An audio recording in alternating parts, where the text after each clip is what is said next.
Hello and welcome to the Note Coach podcast. This is episode 359, When You Don't Just Do It, the Stages of Real Change. I'm your host, Suzanne Kohlberg. So I admire the Nike slogan, just do it, as much as the next person.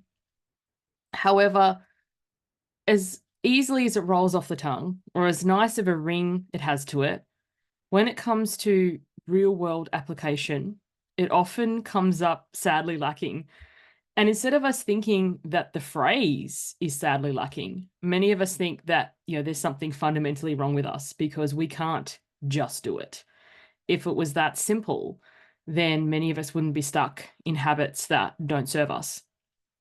So I was coaching today in my program, Why Wait? It's last cohort of this program. I might do an episode about why that's wrapping up in the future. But what we were chatting about is the real stages of change. Now, if you Google the stages of change, you will find umpteen articles, literature, data, studies. Like, this isn't a episode going into all of that because, that's simply a Google away. But in a nutshell, when we want to make a change, the oversimplification of saying just do it doesn't take into account, the actual stages that we go through. So there's often the pre-contemplation stage where we don't fully recognize the need for change. Like, we might be in the back of our mind. So say, for example, the thing I was coaching on today, the client, we were talking about exercise.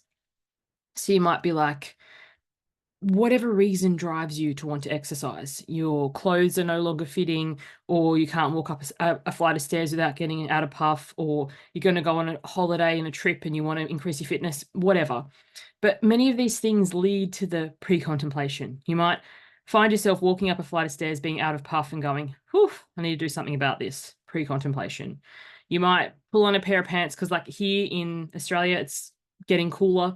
So you getting out your winter clothes and like, oh, my trousers from last year are a bit tight. Pre-contemplation. That is a whole phase in and of itself that can go for any number of length of time, depending on the data and the literature that you read. Then from there, you move into the contemplation phase where you actually really are thinking about it. You're like, okay, I've noticed my pants are a bit snug or tight or nothing fits. I'm out of breath constantly. The trip is coming, the wedding, the reunion, whatever. And you seriously start considering the need for change. This is when you're like, okay, I want to get fitter. How am I going to go about this? Am I going to join a gym? Am I going to find a local sports team? Am I going to start walking on my own? Am I going to download an app? Like, how am I going to go about this? This is the contemplation phase. Am I going to go it alone? Am I going to enroll a family member, friend, partner? Am I going to tell people and make myself publicly accountable? Am I going to keep it on the DL? All that kind of thing. Then there's the preparation phase, like beyond contemplation into preparation, where you start going, okay, I'm going to join a gym. Where is the gym? Where, in comparison to where I live, which one's the closest? How much is it? What facilities do they have? When are their classes on? Do I want to do classes? Do I want to go on my own? When is it busy? You might go and tour some facilities. You might try some things out. In this preparation phase, you really are starting to make the small changes. Then there's the action phase where you follow through and do the thing. So say you've joined the gym, you have put it in your schedule or your diary, you're actually turning up to the classes or the individual workouts, whatever, you're actually taking action towards your goal. Then we reach maintenance where, it's become a habit. And so often this is with the just do it and slogans like that. It's like so easy, one and done, quick, fast, silver bullet thing. Like, by the time we get to this maintenance where we've been taking this action, we could be 6 months, 12 months, 2 or 3 years down the line, depending on the habit that you're trying to make part of your regular routine. Like, think of something that you do now effortlessly without even thinking, brushing your teeth, having a shower. There was a time where you went through this entire thing, usually guided by a parent, that, brushing your teeth was an effort. How do you clean them properly? How do you floss in between? What brand of toothbrush do you use? What brand of toothpaste do you use? And so on and so forth.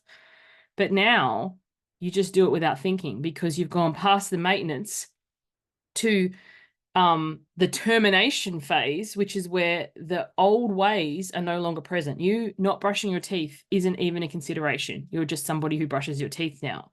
When it comes to exercise or some new habit that we're trying to instill, especially as an adult, often between maintenance and termination comes a relapse. A relapse where we're like, I've gone back to my old ways. And the lady I was coaching this morning, it was like, it's like nothing's changed. It's, you know, what wording did she use?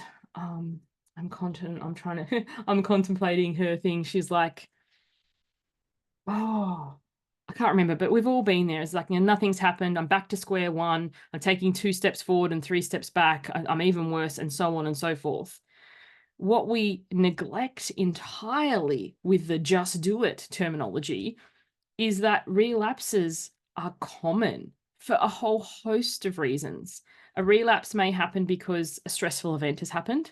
A relapse may happen because we tried to change too much too soon, because we undertook too much, because we made too big of a commitment to ourselves. So say, for example, if you are currently a couch potato and you are then starting to exercise 1 or 2 hours per day, that is a huge shift to so many things. And eventually things start piling up. Like you have your day-to-day cooking and cleaning and, you know, connecting and work and all this sort of stuff. Like you can put it on hold for a couple of weeks, maybe even a couple of months, but eventually the homeostasis of your life, like, is this something that's sustainable in the long term? Or have you jumped on a 6-week or 8-week boot camp and the 6 week and 8 weeks is up? Then of course relapse will occur, but we don't see it like that. We just see it as I've failed. I'm back to square one. I can't do this. I've returned to my old ways. When really it's kind of like, okay, how can I make this change sustainable? What needs to give? What needs to change? And also, I think what's often not acknowledged at all is something has to be given up. So say, for example, totally unrelated to health or fitness or work or business, if you are starting a family, one of my friends got married recently and they're excited to start a family.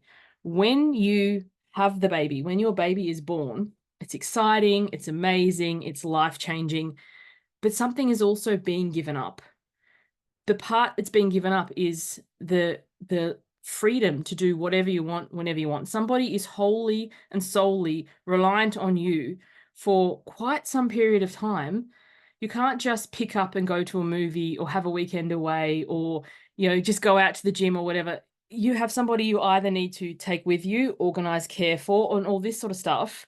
So the life of that freedom is ending, even though the life that you want of being a parent is starting. The same with, you know, getting fit. The life of fitness and feeling better and your clothes fitting and having more energy and zest is beginning. That's exciting. But the life of perhaps just doing what you want when you want, eating what you want when you want, and just not what, you know, that life is ending. And although the large part and the large majority of you is excited for that, there is some benefit in just relaxing and playing Candy Crush or Netflix and chips or whatever, because if there wasn't, then you wouldn't partake in it in the first place. So another part of the stages of change, which we don't often even acknowledge, is that some parts of us, some parts, not the whole, but some parts of us may mourn an ending. When you become a mum, as much as you love having a child and it's amazing and incredible and exciting, the freedom and flexibility that you had before that has ended. When you get fit or, you feel better, you have more energy, you have more zest, you have more vitality. But the part of you that maybe likes the indulgence or likes the sloth or likes the not being organized, that part is ending.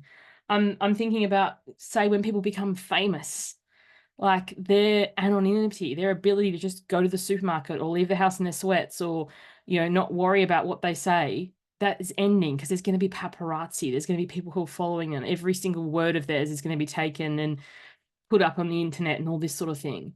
So when we are changing, we are also needing to acknowledge what we're letting go of instead of just looking at the new. What can you hold the flip side of the thing that you're creating? Because we tend to forget that, everything has a downside. When you grow your business and have a, big following and everything, there is the responding to the comments, there is the customer service, there is the admin, there is, do you have the facilities to respond to all these people? Say you're a little indie author and you put out your books here and there and you sell a couple here and there and it's okay, or you've got a little Etsy shop and it's going all right, but suddenly a big name shares your stuff and overnight you have 1,000 orders. Do you have the facility to create and ship and send out and respond to all the customer service inquiries as a result of that? And this is what we don't think of when we think just do it. We see the silver lining and the excitement of the change that we want to create, but maybe not the whole picture. And this isn't to say don't make changes. I'm a coach. I work in the field of transformation, but sometimes when we beat ourselves up for I'm back to square one, or I'm stuck, or I'm in resistance, or I'm sabotaging myself, the healthy human brain, there's part of us, there's always gold in that little inner saboteur. It's trying to protect us in some way. And when we can befriend that part of us and see what wisdom it has for us, then we can work together, work through this rather than push through. A number of times where I've pushed through the pain, no gain, go hard or go home, and forced myself to exercise or forced myself to eat something or chug some shake or something that didn't serve me in the long term. The couple of times I've forced myself to do something's usually resulted in an injury with exercise. So all of this to say, if the slogans and stuff, just do it, go hard or go home, if they really truly help you, you do you. Keep them, run with it.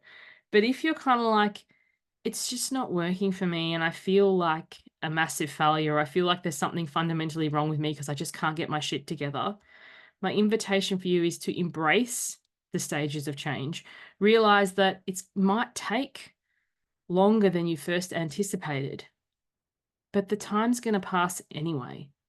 You can spend that time forcing and pushing and berating and guilting and shaming and being on and off the wagon and in and out and forever chasing the next thing, the next diet, the next coach, the next program, the next get rich quick scheme, the next thing.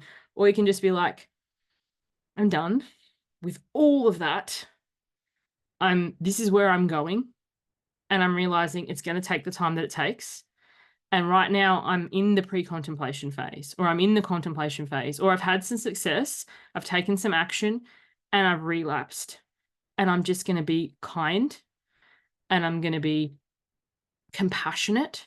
And this is where having somebody to work with, this is the coaching I do with my clients, because sometimes we can't see it because we're in it.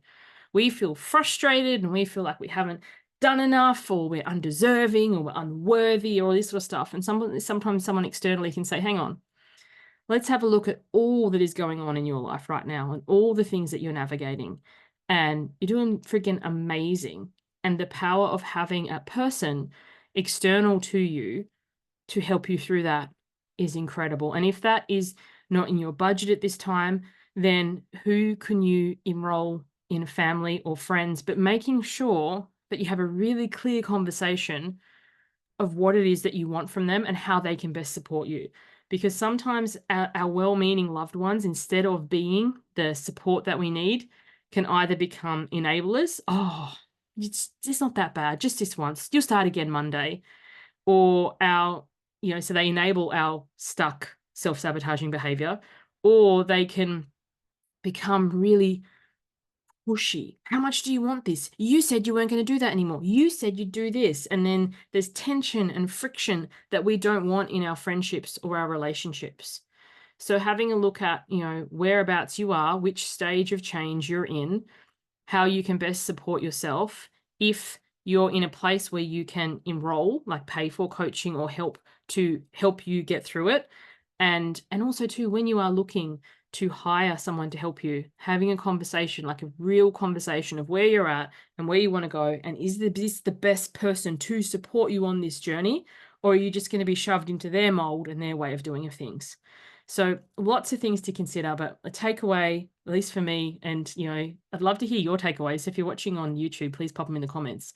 But takeaway from this episode is just do it. At least for me, never really works. It just sounds like a buzzword-filled platitude. But instead, it's kind of like taking stock of where I am and where I want to go and giving myself compassion that it's going to take time. And often, unfortunately, a lot more time than I'd hoped. But every single day, taking those small steps, over time adds up to big changes. Thanks for tuning in. Hope to catch you on the next one. Bye for now.